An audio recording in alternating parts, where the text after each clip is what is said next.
In other news, a landmark new ruling sending shockwaves through the religious authorities in Israel. In spite of long-standing objections from the rabbinate and other Orthodox bodies, the High Court of Justice has decided to legitimize all non-Orthodox conversions to Judaism for the purposes of citizenship or making aliyah. This as long as the conversion was performed in Israel. And joining me now with more is Chair of the Knesset Subcommittee on Israel-Diaspora Relations, Knesset member Michal Cotler-Wunsh. Knesset member, it's such a pleasure to have you with us again. Now, this ruling is for Israel to recognize Reform and conservative conversions.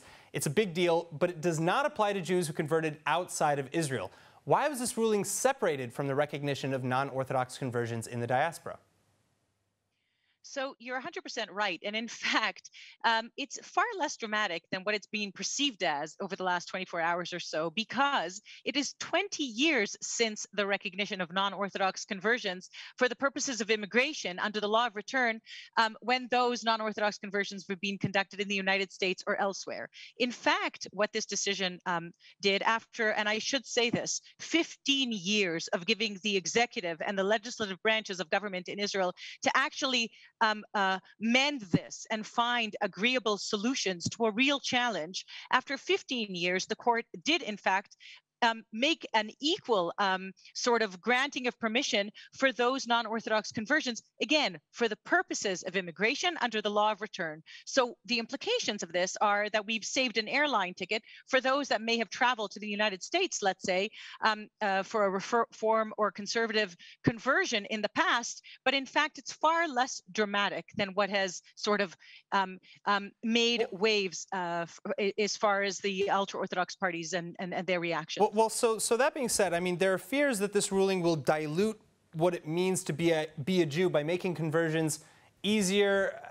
Does that have anything to do with it then, about why there was so much opposition to this change? Why is there so much pushback to this if, as you say, it's really just leveling the playing field with conversions abroad? Right. So you're right that there has been very significant pushback. And I believe that the reason for that pushback is that it has actually engaged in a discussion that we should be having and are not having.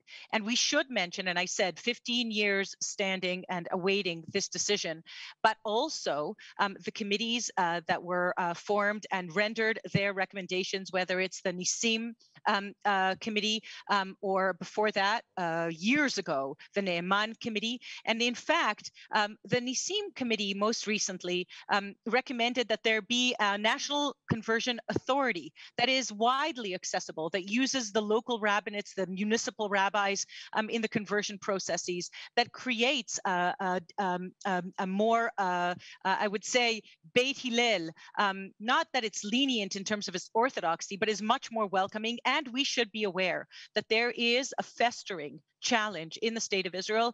There are, and the numbers are unclear if it's 400 to 500,000 people today living in Israel that are not considered Jews, that are serving in the army, that are attending schools, that are attending universities, that are working alongside Jews. And many people don't understand that there is this festering problem that we need to, in terms of the legislative branch and the executive branch, not only talk about, but take responsibility for. And in that case, in this sense, the court has stepped in and stepped up, not because it is an activist court, but because the legislative and the executive branches have failed to do their job. Well, so very briefly now, does this set any sort of precedent that could lead to further easing of restrictions in the future, such as accepting conversions, in non-Orthodox marriages performed in Israel, things like that? So this decision has nothing to do with the implications. It doesn't infringe on other auspices of the rabbinate. No, anybody that would have read this decision, actually, the court had no choice, including, the religious, more conservative justices that sat on this decision. The court really had no other choice but to make this precise decision.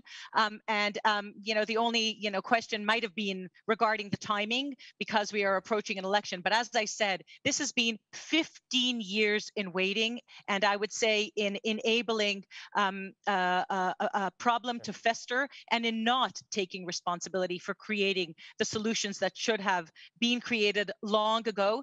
The one profound change that may actually maybe noteworthy is that it is the first time that the state of Israel as a state has recognized communities, in this case the Reform and conservative communities that perform the conversions. And now we will have to engage at a state level with those communities as well.